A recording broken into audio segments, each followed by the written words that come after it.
Hoje, quarta-feira, é dia de informação sobre saúde, é hora do quadro Fala Doutor. Roda a vinheta, produção.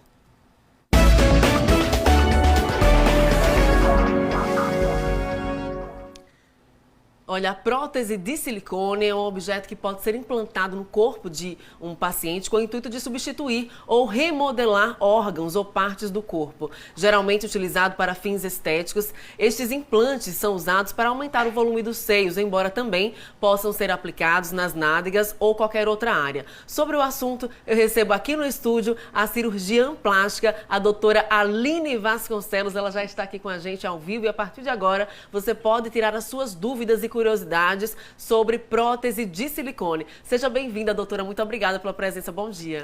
Bom dia, Tamires. Bom dia a todos o pessoal que está assistindo em casa. Vamos lá tirar nossas dúvidas sobre prótese de silicone. Vamos sim. É um assunto, doutora Alice, que realmente desperta a curiosidade de muita gente. E você que está em casa, na hora de mandar mensagem, lembra de dizer seu nome completo, bairro, cidade, onde você mora, para que eu possa ler a sua pergunta no ar. E aí o assunto vai estar discriminado na sua tela para que você possa participar. Olha, a telespectadora Ana Alice está ligada com a gente em Nossa Senhora das Dores. Ela fala assim: quais os fatores na hora de escolher o volume da prótese de silicone? A altura da mulher e o biotipo do corpo são fatores relevantes, doutora Alice? Então, é uma excelente pergunta para a gente começar. Toda mulher é avaliada individualmente. Como é que acontece isso? Como na pergunta está, né? Biotipo, altura.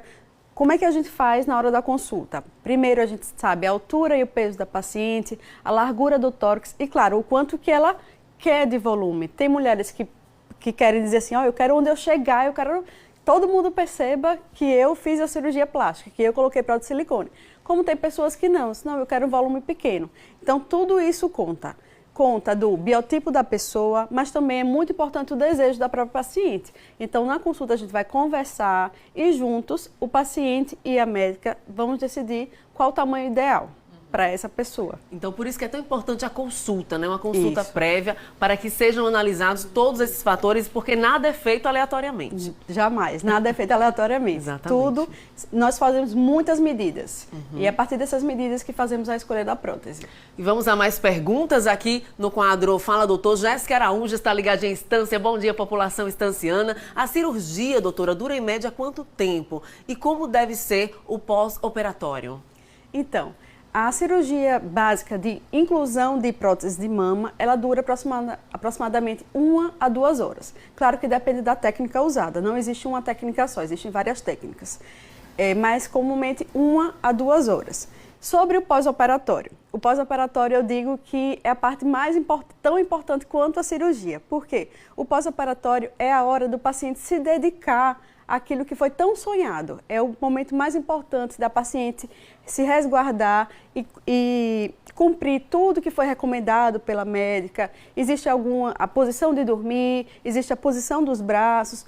Tudo isso precisa ser bem planejado, respeitado pela paciente, para daí sim chegar a um resultado final dessa cirurgia. Não é simplesmente, operou, pronto, acabou. Não, não é assim. A partir daí que a pessoa vai fazer a sua parte, vai seguir as recomendações, se alimentar bem, tudo isso vai fazer parte do resultado final da cirurgia. E aí, aproximadamente 90 dias é uma média em que a paciente ou o paciente deve respeitar a posição de dormir, não pegar peso com os braços, não dirigir. É uma média de 90 dias, doutora? Talvez menos, como eu falei, depende da técnica utilizada. Hoje em dia foram desenvolvidas muitas técnicas, mas a depender da técnica até bem antes disso.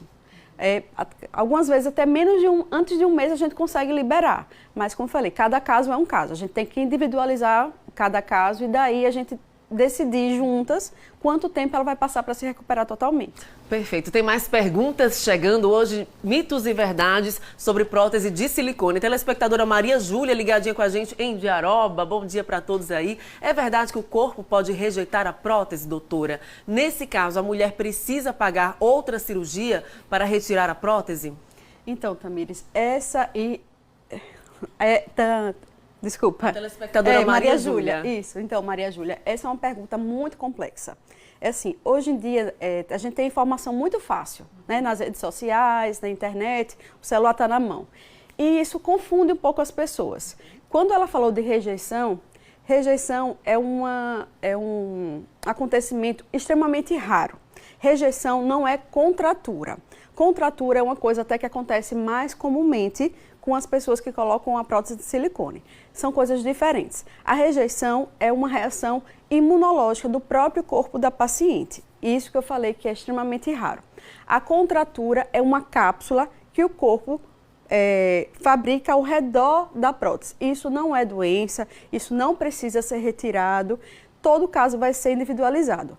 A médica vai avaliar a cada consulta se a paciente está com desconforto, se a paciente está até com desconforto estético e daí sim tomar uma providência.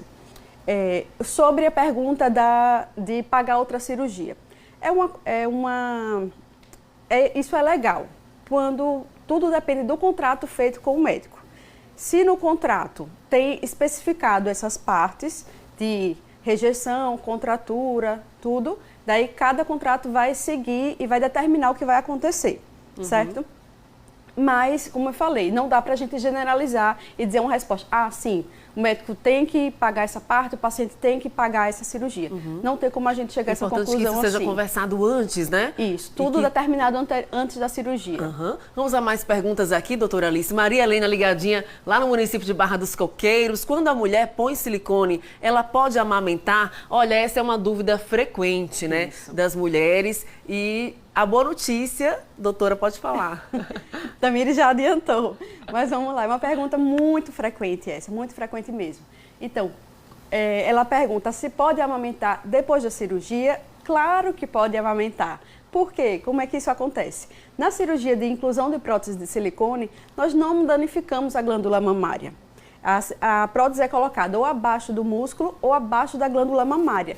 Não tem contato com os ductos lactíferos, que é onde acontece a produção de leite. Então, pode ficar tranquila, você vai poder amamentar depois da sua cirurgia de prótese mamária. Olha aí, a doutora Alice tirando as dúvidas aqui frequentes dos nossos telespectadores. Mais perguntas chegando. Patrícia de Jesus ligadinha em Nossa Senhora do Socorro. Como deve ser o sutiã após a cirurgia?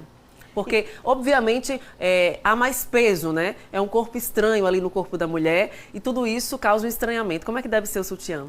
Então, Patrícia, lá de Socorro. Patrícia, é o seguinte, esse sutiã a gente chama de malha cirúrgica. Por que isso? É um sutiã especial. Não é um sutiã comum que vende nas lojas, por exemplo. É um sutiã que tem as costuras para fora, para não machucar a pele da paciente que está sensível depois da cirurgia. É um sutiã que os fechos são para frente, então para não ter o movimento de colocar os braços para trás para fechar o sutiã. É um sutiã de um tecido especial. É um sutiã em que a gente mede a largura do tórax para assim escolher o tamanho desse sutiã. Então, sim, é um sutiã especial, é um sutiã, é a malha cirúrgica que a gente chama, né? Precisa ser aquela recomendada pelo seu médico. E adquirido antes da cirurgia. Vamos a mais perguntas. A Marília Menezes, ligadinha em Poço Redondo. Durante o pós-operatório, a mulher pode sentir dores na coluna? E se isso incomodar as noites de sonos, o que fazer? Porque após a cirurgia, eu digo isso por experiência própria, o corpo não está habituado com aquela prótese. Então, o corpo pode reagir e dores na coluna podem aparecer, né? Exatamente. As dores na coluna podem aparecer. Eu digo que o pós-operatório é um período que a gente precisa realmente se dedicar. Por quê? Existem alguns incômodos. Você fez uma cirurgia. Algumas pessoas pensam assim, cirurgia plástica são uma cirurgia menor, mas é uma cirurgia. Então, o corpo precisa se adaptar. Então, como por exemplo, muita gente não está acostumada a dormir com a barriga para cima o tempo todo. E depois da cirurgia de prótese, a pessoa precisa dormir nessa posição. Não pode dormir de bruços, por exemplo, não pode por um determinado tempo dormir de lado. E isso pode causar algum desconforto. Então, o que é que a gente tem que fazer? Converse sempre com a sua médica. O que é que você vai dizer? Doutor, está incomodando minha coluna, está incomodando meu tórax. Daí ela vai fazer o quê? Pode manejar até a forma que você está dormindo, ver se não tem alguma coisa errada, ou então até com medicamento, se for necessário. Um relaxante muscular, um analgésico para aliviar. Como eu falei, a recuperação é muito importante para o resultado. Então, são coisas pequenas que vão valer a pena lá na frente. Eu costumo brincar que depois de algum tempo, a paciente nem lembra que isso aconteceu. Ela disse, nem lembro, doutora, que eu tive dor na coluna, porque vale a pena o resultado. Olha aí, a gente quer agradecer a presença da doutora, esclarecendo todas as dúvidas aqui com a gente sobre prótese de silicone, mitos e verdades. Ela que faz parte do Hospital Decos. Muito obrigada pela presença, pela participação. Eu que agradeço, Tamires. Agradeço a você e a toda a equipe aqui com a gente.